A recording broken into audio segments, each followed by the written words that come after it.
मशहूर online education platform Unacademy ने अपने लेख में ऐतिहासिक मार्तंड सूर्य मंदिर को शैतान की गुफा बता दिया, जिसके बाद सोशल मीडिया पर बवाल मच गया है। सोशल मीडिया पर तीखी प्रतिक्रिया के बाद अनअकैडमी को अपनी भूल को सुधारना पड़ा है।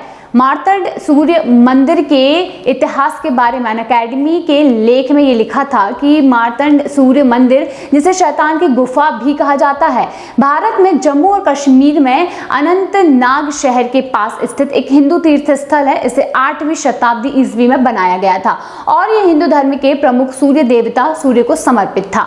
सूर्य को उनके संस्कृत नाम मार्तंड से भी पहचाना जाता है। वहीं कश्मीर के पूर्व मुस्लिम सम्राट सिकंदर शाह मीरी के आदेश पर 15वीं शताब्दी में शाह मीरी साम्राज्य की सेना ने इस मंदिर को ध्वस्त कर दिया था। 22 जुलाई 2024 को कई सोशल मीडिया यूजर्स ने इस विवादित अनअकैडमी लेखक का स्क्रीनशॉट शेयर किया और सवाल किया कि उनके स्टडी मटेरियल के लिए कौन कंटेंट लिख रहा है।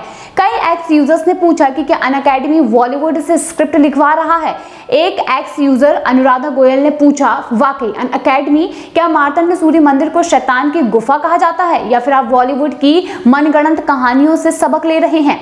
प्रसिद्ध लेखक और इतिहासकार विक्रम संपत ने अनअकैडमी द्वारा इतिहास को विकृत करने को शर्मनाक माना और पूछा कि क्या बॉलीवुड के स्क्रिप्ट राइटर इस एडटेक प्लेटफॉर्म के लिए सामग्री बना रहे हैं। संपत ने ये पूछा कि ये बहुत ही भयानक है अनअकैडमी की, आप मार्तंड सूर्य मंदिर को शैतान की गुफा कहते हैं, आपकी शैक्षिक सामग्री कौन बना रहा है, बॉलीवुड के स्क्रिप्ट राइटर, ये शर्मनाक है। सोशल मीडिया यूजर्स की तीखी आलोचना के बीच एडटेक प्लेटफॉर्म ने हिंदू मंदिर पर अपने लेख को एडिट किया और उसमें से शैतान की गुफा को हटा दिया। हालांकि अनअकैडमी ने इतिहास को विकृत करने और इस्लामी कट्टरपंथियों द्वारा नष्ट किए गए एक ऐतिहासिक हिंदू मंदिर के राक्षसीकरण को सामान्य बनाने के लिए माफी नहीं मांगी है। कश्मीर के अनंतनाग में स्थित मार्तंड सूर्य मंदिर हिंदू वास्तुकला और आध्यात्मिकता का ऐतिहासिक प्रतिनिधित्व करता है। वहीं ललितादित्य मुक्त पीठ द्वारा 8वीं शताब्दी में निर्मित मार्तंड सूर्य मंदिर प्राचीन भारत की वास्तुकला और सांस्कृतिक कौशल का एक प्रमाण है। हालांकि 14वीं शताब्दी के दौरान सिकंदर शाह मीरी, जिसे सिकंदर बुत शिकन के नाम से भी जाना जाता है, हिंदुओं के खिलाफ अपनी नफरत के लिए मशहूर था। उसने काफिरों के मंदिरों को ध्वस्त कर दिया और ये दावा किया जाता है कि इस्लामी कट्टरपंथी ने मार्तंड मंदिर के खंडहरों को शैतान की गुफा कहा था। हालांकि शैतान की गुफा शब्द का उपयोग करने से संबंधित एक स्पष्ट प्रमाण नहीं मिला है। ऐसा कहा जाता है कि कश्मीरी मुसलमान हिंदू मंदिर को शैतान की गुफा कहते हैं। इसके साथ ही बॉलीवुड मीडिया और इस्लामी कट्टरपंथियों से हिंदू मंदिरों के इस अपमानजनक अपमान को उचित ठहराने और सामान्य बनाने का प्रयास कर रहे हैं। इसी सिलसिले में रिपोर्ट ने एक स्टोरी शेयर की थी जिसमें दावा किया गया था कि कश्मीरी मुसलमान इस हिंदू मंदिर को शैतान की गुफा कहते हैं।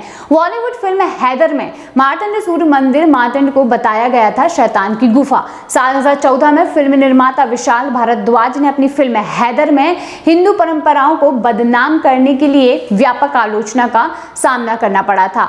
शाहिद कपूर अभिनीत इस फिल्म में सूर्य मंदिर को विस्मिल नाम के गाने में शैतान की गुफा कहा गया था।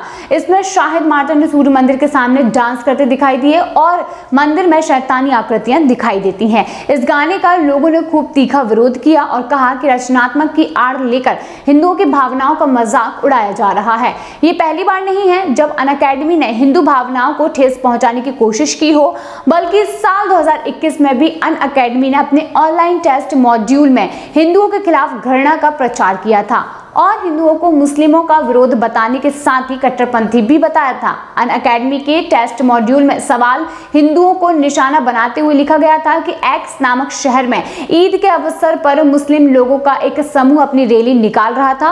वो अपने नारे लगा रहे थे और अपने त्यौहार मना रहे थे।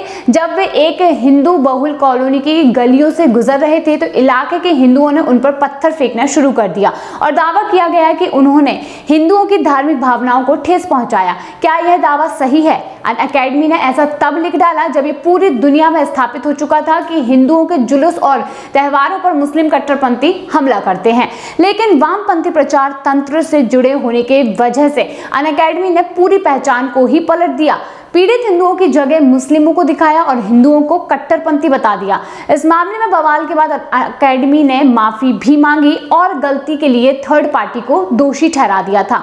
अनअकैडमी की गैर जिम्मेदाराना हरकतें यही नहीं रुकी, बल्कि सितंबर 2020 में अनअकैडमी से जुड़े शिक्षक वरुण अवस्थी ने अपनी ऑनलाइन क्लास में छात्रों को AK-47 उठाने के लिए उकसाया था। वरुण की टिप्पणी से अनअकैडमी ने खुद को अलग कर दिया था। इसके अलावा उसी साल अनअकैडमी के एक शिक्षक ने ब्राह्मणों के खिलाफ घटिया टिप्पणी की थी, जिसका वीडियो सोशल मीडिया पर वायरल हो गया था और उसने ये कहा था कि ब्राह्मण सबसे बेकार समूह है। इसके अलावा अगस्त 2023 में अनअकैडमी के शिक्षक करण सांगवान ने छात्रों से शिक्षक एवं शिक्षित राजनेताओं के लिए वोट करने के लिए कहकर विवाद खड़ा कर दिया था। लेकिन एक चीज याद रखना, अगली बार जब भी अपना वोट दो, किसी पढ़े लिखे इंसान को अपना वोट देना, ताकि ये सब कुछ दोबारा जीवन में ना झेलना पड़े।